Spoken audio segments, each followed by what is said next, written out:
And I knew that this was a sick-ass ploy to get my attention when you said that I ignored your daughter. I knew it. I knew it. I knew you was fucking crazy. Because number one, well, I'm not going to discuss y'all personal business, but let's just introduce the proof here. Hold on, I'm going to flip the camera around. And then my daughter had hit you up and you didn't even respond because you on some funny ass type of shit, girl. You're not the only bartender out here. Just let's start there. You're not the only fucking bartender, and I know you saw her messages and seen that she was hitting you the fuck up. Who the fuck you think you are, wet bar? Huh? So what we have here is my conversation with Mulan the poet, which is the producer of the show Daughter. On April 21st, she texted me and said, "Hey, love, good morning. So I'm still interested in learning more about bartending and taking a personal class. Please let me know when I can get started and how much it'll cost." I hit her the next day, hours later, and said, "Okay, I'll get us a date together and get the details done for you." She said, "Yeah, keep me updated." I said, oh, that was the end of the conversation.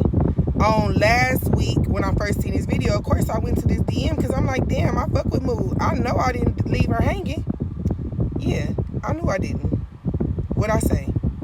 I knew there were no missed messages between us. And what did she say? What you mean?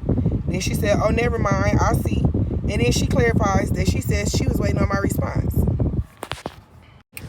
So, no, you're right. I'm not the only bartender, which means that if somebody wanted to be proactive about moving forward in anything they wanted to do, they needed to exercise all their opportunities and resources. Yes, I am a resource. Yes, you did hit me up. No, I do not currently have time or availability to tend to that.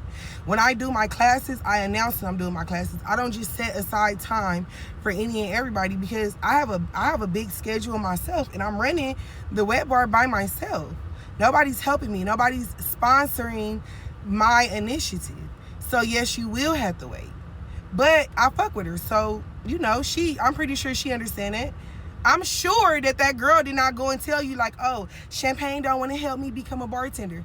Because there are like 995 bartending schools all around Southern California. Yeah. You can go on YouTube. I tell people all the fucking time that I learned everything I know from YouTube. I didn't pay nobody for a piece of motherfucking information. Honestly, all that information is there for you. But since I already did the work and the research, you will pay me for my time and information. You will. And you will do it when I got time to give it to you. Because why I'm gonna do just like this show was.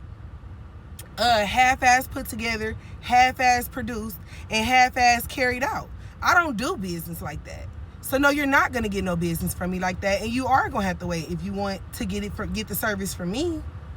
But I'm sure the producer of this show knows that already, because outside of doing this reality show, me and her had another interaction about business that didn't go correctly either. Because once again, people think that you're gonna stop, drop, and roll for their ass, and I'm not never.